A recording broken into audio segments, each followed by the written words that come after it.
Someone's here! While everyone's off talking about how bad and glitchy Fallout 76 is, if only they knew how bad or glitchy it could possibly be. I'm referring to Overkill's The Walking Dead, a video game adaptation of the popular comic book and TV series. And considering the only other shooting game we got that's based off the series is that utterly horrible Survival Instinct, you'd kinda hope this one will be better. I mean, it's been developed by Overkill and Starbreeze Studios. These are the guys who worked on Payday 2 and The Darkness and the Chronicles of Riddick games. They should know what they're doing. I mean, they've been around for a pretty long time. Well, it saddens me to say it, but 2018 has again outdone itself, and this is just a horrible, horrible game, based off a series that I think most people have just grown pretty old with. And the whole thing's probably going to be forgotten anyway shortly after I make this video. Fuck off already! Now, full disclaimer, I didn't finish this game and I probably never will, at least not in this current state, and I'll explain why in the video. So consider this more of an impressions video than a review. But I don't think I can review a game that doesn't feel like it's finished anyway. I mean, like, this feels like something that's still in early access. The story in this game, well, I've got no idea. You choose from 1 of 4 survivors, each having their own class and name. And then they've got preferences for weaponry along with a kind of class skill. You've got Heather the Scout, Aidan the Tank, Grant the Tactician, and Maya the Support. Now, you can equip them with any weapon you want, but they're only going to get the bonuses for their preferred weaponry, if that makes sense. Which I've got no issue with, and it makes it so each character is unique to play. Even if it is kind of weird how people can select the same character multiple times. Anyway, regardless of who you're playing as, the story is that you're part of the Anderson camp, a band of survivors going up against another band of survivors called the Family, a group that are apparently the bad guys. Why they're the bad guys? Well, I mean, apparently it's because they stole a water purifier from us, despite the intro cinematic of the game showing us stealing one to begin with. Look, it's just one out of a lot of things in this game that just don't make any goddamn sense. Rainwater's not gonna cut it, but I'm not about to drink my own piss. Then also you're obviously dealing with the hordes of the undead. At this point, there's clearly no more room in hell, and the dead are indeed walking the earth. But if you're expecting this to be like Left 4 Dead, for instance, where you're running around and gunning down zombies, well, that couldn't really be further from the truth. The Walking Dead is a 4-player co-op game and you can shoot zombies, but the combat kind of takes a bit of a backseat. You'll spend a lot of time in each mission just scavenging for resources, either being resources you can use to craft items or resources that end up going back to your camp at the end of a mission. Ammo pickups are abundant, but the amount of ammo you get is quite low, like only a few rounds at a time, which is fine because, like I said, you won't really be shooting things all that much. As we all know from the comics and the TV series, the zombies in the Walking Dead universe are really attracted to noise. So despite having a primary and a secondary weapon, you're not really going to be using them all that much. And you'll probably spend like 90% of each mission running around hitting zombies in the head with whatever melee weapon you've got equipped. It's too bad most people playing this game haven't learnt that yet and instead run around shooting guns like it's the 4th of July. And it's actually not a bad idea using this concept of sound attracting zombies. And you've got 3 levels of noise to deal with it slowly increasing zombies the more noise you make. But the thing is that once you start attracting them, they never bugger off, they just kinda keep coming. At least if you made a bit of noise, it would spawn in a few depending on how much noise you made, but instead it seems like once they start, they just never stop. And as a result, certain missions can often become a bit of a write-off. Hang on! Reloading! The melee combat feels a bit like it did in the Dead Island games in the sense of the hit detection being just atrocious and your stamina running out after hitting something 5 or 6 times. Because all of the characters in this game are apparently asthmatic. You can upgrade your stamina eventually, but I doubt most people are going to stick around that long anyway. Yeah, and I love that mechanic of how zombies can grab onto you, forcing a quick button mash to break free. I mean, you gotta love that 2007 game design. On the other side of things, when you're up against human enemies, it just turns into a pretty generic first-person shooter. Try to avoid an enemy's line of sight, shoot them in the head, and all that kind of thing. It's really casual and it lacks any kind of realism or grit, and despite there being a clear focus on rationing ammunition, you'll still have to unload a fair bit of ammo to put these guys down. It's just not very good shooting. Don't touch our shit! The thing is, shooting makes noise, yeah? So once you start shooting guys, which you almost have to do at times because of how broken the stealth is, you're going to find yourself swarmed with nearby zombies. Enemies don't really seem to have an issue with making all that much noise, and they'll just shoot at you with reckless abandon. Now, enemy camps do offer up the choice to move through them silently, but I've yet to be able to do this successfully.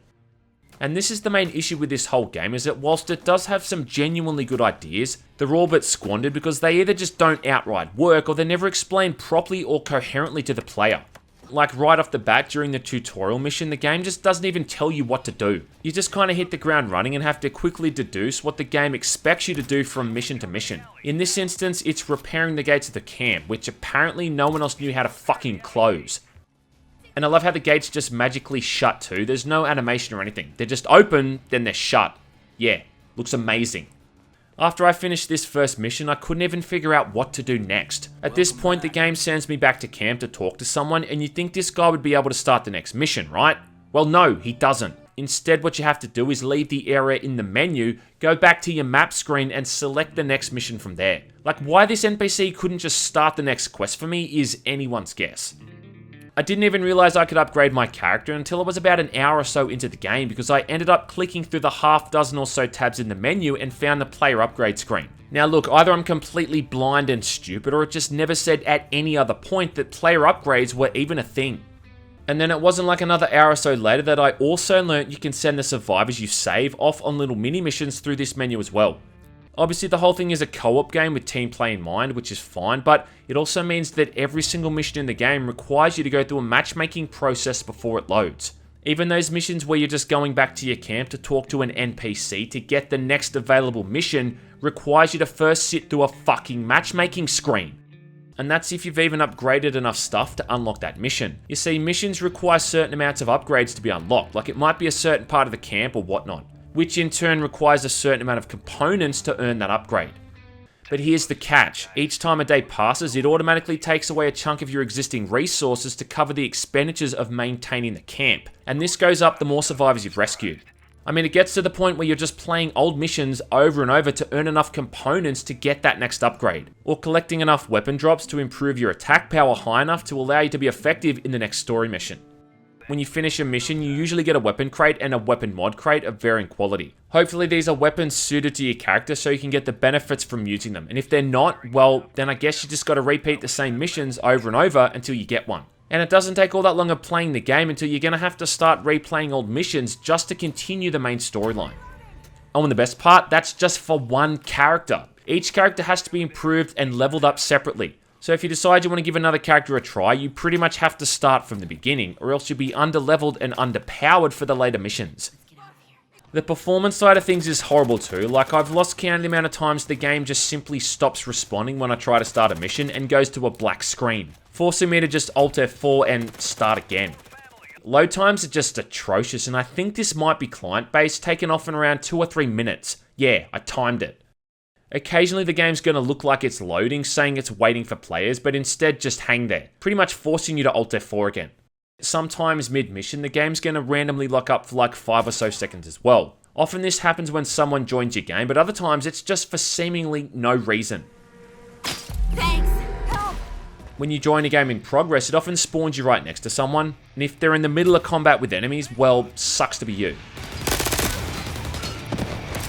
I've seen NPCs stuck in walls, I've been stuck in walls. I've had invisible barriers blocking me, or found myself unable to climb up ledges or move through doors for no reason. But I'm not about to drink my own piss.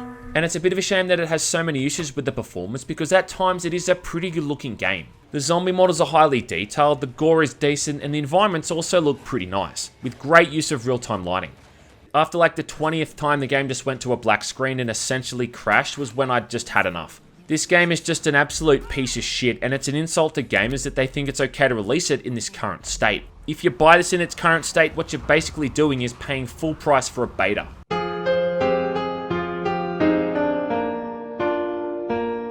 And you know what? Honestly, I'd expected so much more from Overkill and Starbreeze Studios. Look, I'm not angry, I'm just disappointed. But I'm not about to drink my own piss. Maybe it's more fun with friends, I really don't know, because it's sure as hell not fun solo. Also because a lot of the people that play this game just seem completely brain dead. Yeah, brain dead. Ironic. I couldn't even convince anyone I knew to get this game, and everyone I know who played it in the beta was smart enough not to waste their money on the retail version.